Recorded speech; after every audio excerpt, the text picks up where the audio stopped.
Bismillahirrahmanirrahim. Assalamualaikum warahmatullahi wabarakatuh. Alhamdulillah wa syukrulillah, wassalatu wassalamu ala rasulillah wa ala alihi wa ashabihi wa man wala. Amma ba'du, fa inna asdaqal hadisi kitabullah wa khairal huda hudan nabi sallallahu alaihi wasallam wa syarral umuri muhdatsatuha wa kullu muhdatsatin bid'ah wa kullu bid'atin dhalalah wa kullu dhalalatin finnar. Alhamdulillah, pada malam hari ini kembali kita melanjutkan pengajian kita, yaitu kitab Tanwirul Qulub, kitab yang dikarang oleh Syekh Muhammad Amin Al-Qurdi, yang kitab ini terdiri dari 3 pembahasan, yaitu pembahasan tentang akidah, kemudian fikih, kemudian tasawuf. Setelah kita menyelesaikan pembahasan tentang akidah, ya, saatnya kita berpindah kepada bagian ketiga, yaitu mempelajari tentang ilmu tasawuf. Ya, ilmu tasawuf adalah suatu bagian daripada disiplin ilmu keislaman yang melengkapi khasanah keilmuan Islam. Dan ilmu ini, ya, dikenal sebagai salah satu dari 3 ilmu dasar dalam Islam, yaitu trilogi Islam, ya, 3 ilmu dasar Islam. Sebagaimana hadis yang masyhur, ya, dialog Rasulullah dengan Jibril ketika Jibril menanyakan kepada Rasulullah tentang apa itu al-iman, apa itu Islam, apa itu ihsan. Maka penjelasan tentang iman itu yang membahasnya adalah ilmu tauhid, ya, dan itu kita sudah bahas sekitar beberapa tahun yang lalu dan sudah sampai kepada akhirnya. Kemudian ilmu yang membahas tentang al-Islam, yang di situ ada rukun-rukun Islam yang 5, nah itu dinamakan ilmu fikih, ya, ilmu fikih. Kemudian selanjutnya ada yang namanya al-ihsan, yaitu kalau mau diartikan adalah melakukan segala sesuatu itu dengan terbaik, ya. Itu yang al-ihsan itu sebagaimana yang disampaikan oleh hadis tersebut, bahwa anta'budallaha ka'annaka tarahu fa illam takun tarahu fa innahu yaraka, bahwa ketika kita melakukan sesuatu itu seakan-akan, ya, kita melakukannya, kita melihat Allah, ya, sehingga kita melakukan sesuatu dengan cara terbaik. Atau kalau tidak bisa, ya, kita merasakan bahwa Tuhan melihat kita, ya, sehingga kita melakukan aktivitas itu dengan secara terbaik. Nah, ilmu yang membahas ini, ya, dalam rangka memperbagus akhlak, ya, untuk mencapai tadi ihsan, itu adalah ilmu tasawuf. Nah, inilah semua anak-anakku sekalian, kita beberapa saat ke depan kita akan memasuki ilmu ini, ya, meskipun ada yang mengatakan bahwa ini belum cocok untuk umur-umur masih muda, tetapi setidaknya kita mempunyai pemahaman dan wawasan tentang ilmu tasawuf, ya, karena ini ilmu yang tidak terpisahkan dari 3 tadi trilogi Islam, ya, di mana iman itu dianggap sebagai akar dari agama ini yang tidak tampak tetapi itu penentu. Kemudian ilmu fikih, itu adalah ibaratnya kalau dalam sebuah pohon itu adalah dahan dan ranting-rantingnya, ya. Tetapi itu tidak sempurna tanpa adanya buah. Nah, buahnya itulah tadi ihsan, jadi adanya akhlak yang baik, yang kana ampi-ampi medece, yang kayak mubah rirana pangkau kata, karena kita merasa selalu diawasi dan selalu diperhatikan dan dilihat oleh Allah Subhanahu wa taala, sehingga kita melakukan sesuatu dengan cara terbaik. Maka itulah akhlak, ya. Nah, itulah yang mau kita capai di pembahasan hari ini dan selanjutnya.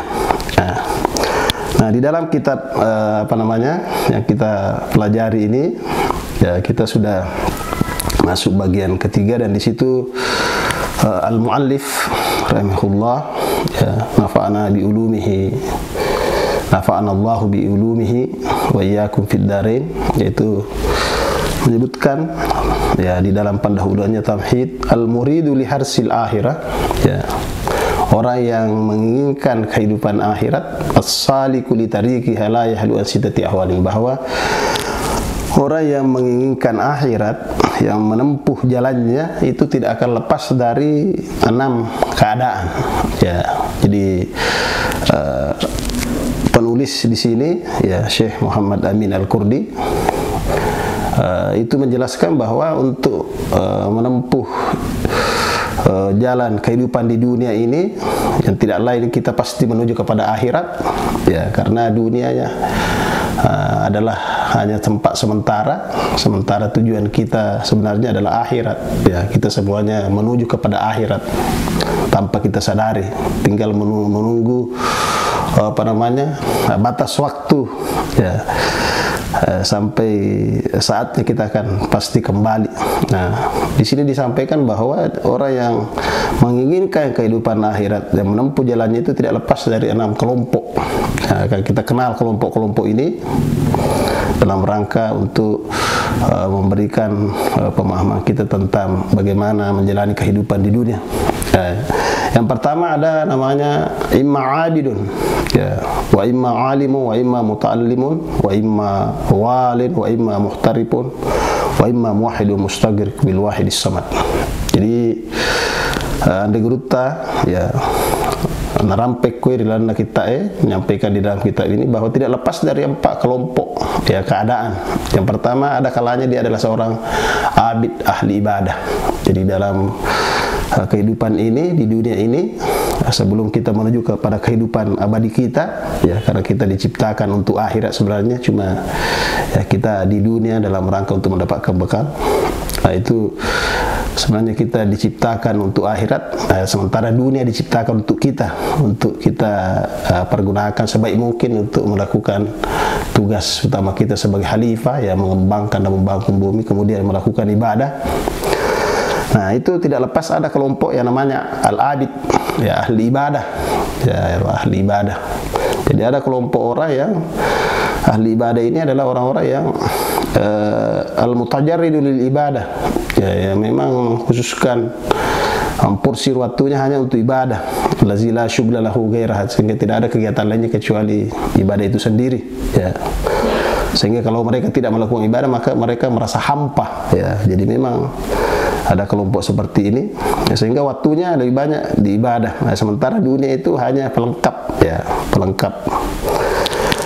Dan kegiatannya lebih banyak di majelis zikir, ya.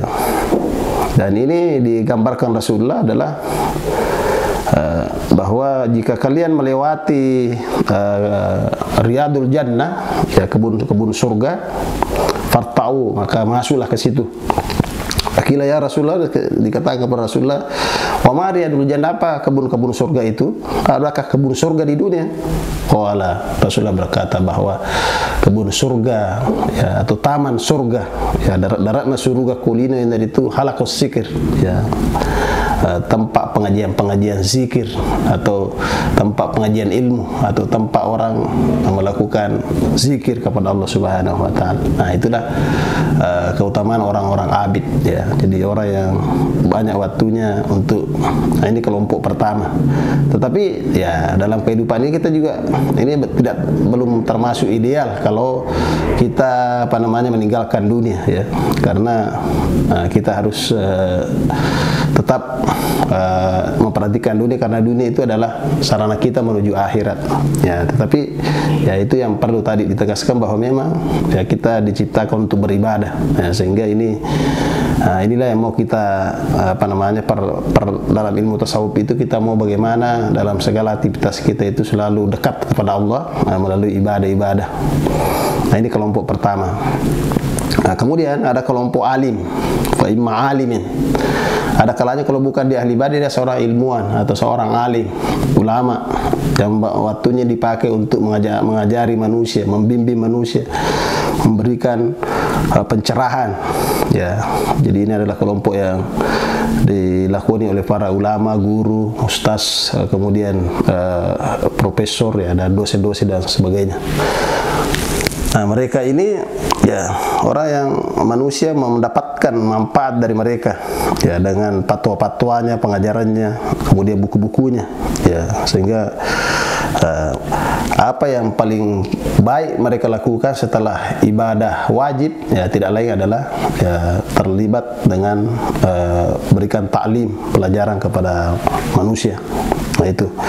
Kemudian wa imma muta'allim ya, kalau bukan, ada kalanya juga adalah seorang muta'allim, pelajar ya, seperti anak-anakku semua ini yang belajar di pondok ya, meskipun karena terkalang Covid ya, sehingga tidak belajar secara tatap muka, mereka melalui daring ya, maka orang-orang yang meninggalkan rumahnya ya, atau melakukan perjalanan dalam rangka belajar menuntut ilmu, maka itu adalah muta'allim. Nah, orang muta'allim ini itu sangat spesial ya di hadapan Allah Subhanahu wa taala, karena dalam sebuah hadis Rasulullah dikatakan orang yang menuntut ilmu itu maka dilapangkan jalannya menuju surga ya, man salaka tariqan ya, man salaka tariqan yaltamisu fihi ilman sahhalallahu lahu tariquhu ilal jannah. Siapa orang yang menempuh jalan ya dalam rangka menuntut ilmu, maka Allah melapangkan jalannya menuju surga. Nah, sehingga ini derajat yang sangat luar biasa sekali yang tidak didapat kecuali orang-orang yang menuntut ilmu. Itulah sebabnya banyak orang yang tidak mau melepaskan dirinya untuk selalu belajar dan belajar, karena selama mereka menuntut ilmu maka selama itu pula mereka diberikan peluang untuk bisa mendapatkan surganya Allah Subhanahu wa taala. Ya, kemudian ya ada kalanya wa imma walin ya, dia adalah seorang pemimpin, atau kalau di sini adalah seorang yang mempunyai tanggung jawab. Nah, bisa diartikan adalah orang yang bekerja di pemerintahan. Ya, mereka ini adalah kelompok-kelompok yang juga disebutkan oleh dalam kitab ini. Kemudian wa imma muhtarib ya, kemudian orang-orang yang mempunyai profesi ya, pekerjaan ya, apakah pedagang, apa usaha atau apa ya, itu juga adalah kelompok yang disebutkan. Wa imma muwahhidin mustaghriqum bil wahidis samad, ataukah ada kalanya dia adalah seorang yang sampai level yang mengesahkan Allah, di mana dia tidak menggantungkan dirinya kecuali hanya kepada Tuhan yang satu, yang kepadanya tergantung segala sesuatu, sehingga bagi dirinya dunia itu sudah tidak mempunyai tempat ya. Jadi dalam Al-Quran disebutkan la khaufun alaihim wa la hum yahzanun, mereka itu sudah tidak ada rasa takut tentang dunia ya, tentang masa depannya, wa la hum yahzanun, dan tidak lagi bersedih terhadap apa-apa yang mereka tidak miliki, karena ya, sudah cukup baginya Allah Subhanahu wa taala. Nah, ini adalah level yang paling tinggi, dan barangkali inilah nanti kelompok-kelompok orang yang menempuh jalan mendekatkan diri kepada Allah Subhanahu wa taala. Dan inilah nanti akan kita pelajari ya, bagaimana cara supaya bisa mendekatkan diri kepada Allah Subhanahu wa taala sehingga kita sampai kepada suatu tingkatan tauhid yang seperti ini ya. Nah, kalau bisa dibahasakan, barangkali ini adalah kelompok orang-orang yang mendapatkan anugerah dari Allah Subhanahu wa taala berupa bisa dikatakan ada namanya wali ya. Jadi wali itu adalah orang-orang yang dekat ya, wali artinya dekat ya, orang tomerepina pun Allah taala. Nah, sehingga ya mereka itu sudah tidak punya rasa takut gentar akan kehidupan dunia, karena ya tidak ada di hatinya kecuali Allah, semuanya digantungkan. Nah, sehingga ini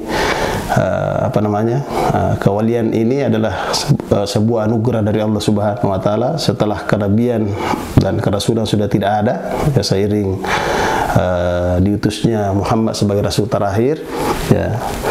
Tetapi ya kewalian masih terus ada ya, sampai akhir zaman.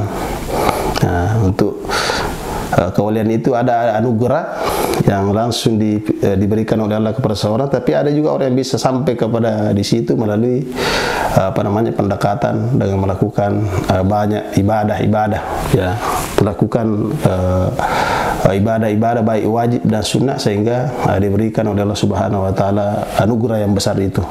Nah, inilah keenam kelompok-kelompok manusia yang akan kita bahas ya dalam rangka untuk mengkaji tentang ilmu ini ya. Jadi di antara 6 ini ya, ada yang paling ideal itu tadi adalah kelompok al-muwahhid ya, muwahhid mustaghraq bil wahid as-samad, adalah orang-orang yang sampai level mengesahkan Allah ya, sebaik-baiknya dengan hanya menggantungkan diri kepada hanya Allah semata. Nah, inilah yang mau diajarkan di dalam ilmu tasawuf, bagaimana mendekatkan diri kepada Allah dengan sedekat-dekatnya sehingga ya, bisa tidak ada lagi rasa ketergantungan ya, ketakutan ataupun kesedihan terhadap ya, apa yang akan menimpanya. Dan inilah barangkali bagian-bagian nanti akan kita pelajari di pembahasan-pembahasan selanjutnya ya. Saya kira ya untuk malam ini sebagai mukaddimah untuk memasuki ilmu tasawuf, karena kita belum menjelaskan apa itu tasawuf ya, penulis hanya menyampaikan itu sebagai pengantar ya, bahwa dalam kehidupan ini tidak lepas apakah dia seorang ahli ibadah, seorang alim, atau seorang pelajar, atau seorang pegawai atau pemimpin punya jabatan, atau seorang muhtarif yang profesional yang punya pekerjaan, atau dia seorang yang menempuh jalan spiritual yang mencapai derajat ya mengesahkan Allah Subhanahu wa taala, yang hanya kepadanya dia menggantungkan segala sesuatunya, sehingga tidak akan lagi takut dengan keadaannya ya, masa depannya dan lain sebagainya. Barangkali ini dulu sebagai pengantar ya, insyaallah nanti pembahasan selanjutnya kita akan lanjutkan tentang menyelami ilmu tasawuf ya. Yang tasawuf yang kita akan pelajari adalah bukan tasawuf falsafi yang banyak kata dan katanya ya, tapi adalah tasawuf akhlak ya, tasawuf yang lebih banyak menekankan kepada perbaikan akhlak dan budi pekerti kepada sesama manusia dan kepada Allah Subhanahu wa taala. Barangkali ini sekian dulu yang sebagai pengantar dari ilmu tasawuf di kitab Tanwirul Qulub. Insyaallah pada pertemuan selanjutnya akan kita lanjutkan. Lebih dan kurangnya dimaafkan ya. Hadanallahu wa iyyakum ajmain. Semoga Allah Subhanahu wa taala alam. Assalamualaikum warahmatullahi wabarakatuh.